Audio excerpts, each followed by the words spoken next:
Hi folks, what's up? It's Dash. I haven't done one of these in a little while. So, back in Dark Souls 3, we used to have a little series that I call Cheaply Edited, Poorly Commentated. And I figured I'd do one about doing reads in Elden Ring. Not so much reading an opponent what their next move is, but essentially reading the invasion. So here we start off. This is my level, if I recall correctly, a 52 plus 7. Very weird range. And I'm spawning in at first step, and already I could tell this is going to be a fun invasion. We have Power Stance, Naginata, Vare Mask, throwing Rot Pots. We have a Runedark host, who I proceed to take off character names for and just take a look at PSN. Just so that I can get a read for if this is, say, a stream sniper, or if this is somebody that I've encountered before. And in this regard, this is a brand new person. I've never seen them before. I don't know. From the name, I can probably assume either Spain or Portugal. And this is my usual, stream time. So this is, in the middle of the night. So I'm expecting Europe or Asia. So I know that I've got a really bad situation going on over here. I don't want them catching up with me. Thankfully, we're not in combat. I'm not losing any stamina.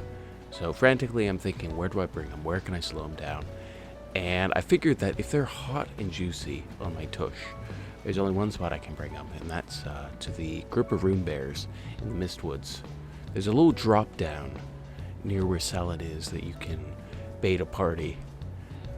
So I'm trying to kite them this way, and I see that they're Taunter Tongue as well. So I figure this group is willing to chase me down to the end of the earth just to get a teabag, a win, any type of BM. So I'm frantically swapping over talismans, figuring that they're probably going to go throw another rot pot at me. While we're running, we're thinking. We're always thinking on our feet. We're trying to think, okay, how are we going to fight an opponent like this? What can we do against Power Stance Naginatas? Because this isn't exactly a, I'd say, mean build. I've got a few mean combinations, but they're more gimmicks than mean. I can't pull out my own Nagis or Power Stance Pikes. It's a build that I've made, and I don't think I've even went up to mountaintops yet.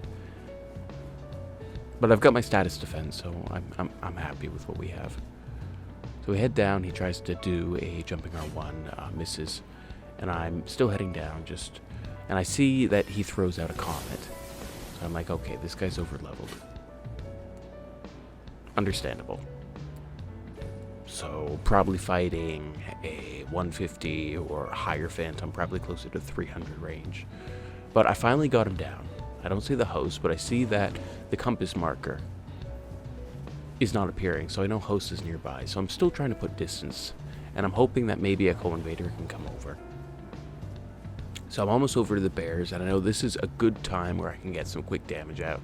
I've got my Endurlo curved greatsword, and I see Stars of Ruin, and that's a Prince of Death staff, so I'm assuming really high level. I see BHS, and I know this isn't going to be a good fight, and at this point I realize this is not going to be a fight period. This here is a save editor. Save editor with about 60 million HP. And unlimited FP, essentially. So I know that I can't so much as turn this around, as I have to figure out, okay, they've got a Taunter's Tongue going, hopefully I can get back in. I gotta figure out what my next read and my next approach is gonna be. So, really high damage is coming off. The bleed, even though I've got Spiral Horn, is still immense. I'm not really wearing high robustness armor. And I really should have cured my bleed build up here, but I didn't. So I see my co-invader. My co-invader has his own Nagis, but I know that he's not really going to see much of a return until he can get about 5 bleed outs. And right there, just a single L1. So this is Occult Power Stance Nagis with their full bleed out. Probably really, really high level. So now we got some downtime. The co-invader just died. You could see because we got a little flashback. So we got downtime to just think and make reads. And as an invader, the most amount of time that you'll have in the game to make reads is in the loading screen before you even get into a world. It's really good to know your map layout. It's really good to figure out what you can use as an invader. So I go warp over with every thought of just getting back into that world, but a part of me is thinking, what can I do different? This is a wall. If I push against it, the wall is just gonna shrug. The host I could probably take, but with the Phantom being able to chase me down and being essentially unstoppable. Because if they've got 60 million FP, that means you can't sleep them, you can't madness them. You've got a chance of death blighting them, but because his arc was so high with those occult doggies, I know I'm not going to be able to pull that off. So we take a breather, we think. When you're making builds and when you're invading, a lot of people will finish off their build just taking a look at like the damage stats. You know, oh, I've got all my strength here, and I know my vigor's high enough, and I know I've got my defense like this. And, you know, if I'm in trouble, I can pull out this weapon or this weapon. But Elden Ring isn't Dark Souls 3. You're not stuck in closed little maps 90% of the time. You've got big, sprawling open worlds. Doesn't matter if you're in Lingrave, Weeping Peninsula, even Haligtree, I'd say, is fairly large, and you can make good use of all the PvE there. You just gotta take your time with it. Figure out an approach.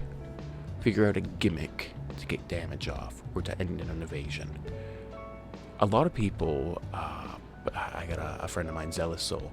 He is a big fan of using Deathblight, and there's another fella, Polly Dan, who I've incorporated a little bit of his tech. He played at 150, 160 range, and he had max cast speed for Fia's Death Mist, and he had a one-handed Verdon so he could pull them in and keep them in the mist. Because they don't want to be in the mist. The slow removal of that buildup is tantalizing, and not a lot of people carry boluses on them. More so now with like the mule culture, but besides the point. So here I am, I'm thinking, okay, what can we do about this invasion? What can we use as part of the map? And I look up and I realize, wait a second. In the quest for this guy to have everything that he wants on his build, he has killed Radon.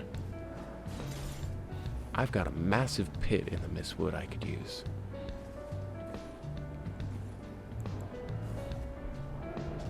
So I do.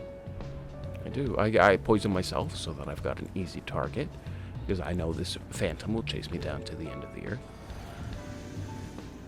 And I play, or I should say, I take a very, very big gamble. An all or nothing type of deal.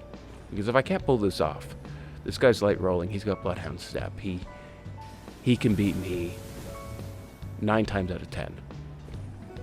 But the one thing that makes this work is that I look adorable. I don't look like a menace. And there you go. We get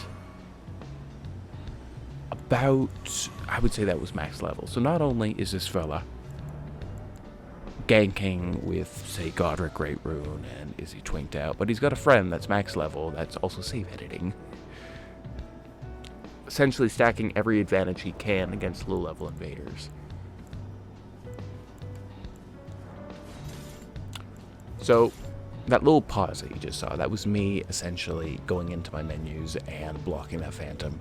Because at the time of this invasion, it wasn't a Tuesday. Tuesday bans come out, and they'll ban people that have edited stats, etc. But it's nothing to just go get another Gmail account or an email account connected to your main account on PlayStation. And, you know, it's very easy to avoid the bans on your main, because you're not doing it on your main, you're doing it on an alt. So if this guy really wanted, he could come in on a different alt with another save edited build, but I'm hoping that I've got enough time to go finish off the host. And this glitch use and save editor use has become quite abundant recently. I was watching a friend of mine. His name is Decker Danger. Lovely chap. He does the PC invasions. He was at 90 the other day, and he invaded this host in Stormvale that had permanent Crimson World glitch. So essentially all elemental damage will be converted to healing, and on top of doing that glitch, you can't remove it with law of regression, etc. But it will also routinely heal you as well. So he was stuck in a very rough situation because, first and foremost, he was running all elemental weapons. It was a Sword of Night and Flame build with triple rings of light. So what ended up happening was this host, who didn't really have much of a damage stat, I'm assuming most of his weapons were unupgraded, he summoned in my moderator and Decker Danger's friend, Rob576, as a little co-opper, and Rob was able to put down Poisonous Venomous Fang, which has a wonderful feature that when you poison infuse that innate poison weapon, it will keep with deadly poison, and it will do it over 90 seconds. And it's all physical damage too. So that invasion was already 30 minutes in, and it took another 30 minutes to finish off this person, because obviously he's not going to any of his heals. And he's got his own regen that he's doing, but he didn't have any source of damage. He didn't really know what he was doing. It was somebody that was like, went onto YouTube and saw how to be the most OP and unkillable, and decided, yeah, let's go do that.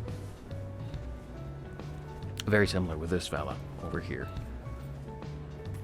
My assumption is, in the same way that it was back in Dark Souls 3, around whenever there's a Steam sale, you've got the people that go invade the quote-unquote Christmas noobs, and you've got the people that will go host to go take the activity off the Christmas noobs and be even meaner.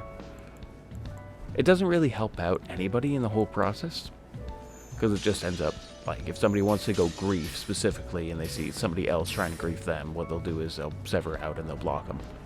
But they go fight them, they'll go kick their ass, and then every time it's just like, yeah, I don't need to do this again, I've already kicked your ass enough. So they leave.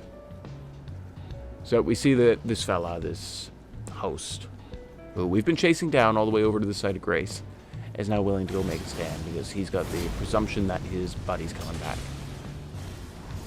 A bit of an odd connection, can't get regular backstabs like that, but I should have known from the name. And this is another case of a host that doesn't really know what he's doing, so he's going around with his bikes, and he's keeping up good pressure, but he's not keeping it enough. He's more prioritizing his survival than a potential madness proc. That ends up being his undoing. Even though I don't have cures, he's not keeping pressure enough. I see this so often. People will be running around with weapons that have really nasty status, but because they're not in somebody's face, they just can't do anything with it. So I swap over to my Anspur, and at this point I'm like, okay, it's only a matter of time until the jig is up and they figure out that they can't summon in their friend. So I swap over to the meanest setup that I've got, and one that I very much hate using, a bleed infused Anspur with poison mist. Triple status, very easy. All you need to make that work is just go get poison mist and Kaled, and you head down to Radon Hole to go get the exact hole that killed his friend, essentially, and it ends quite sorely.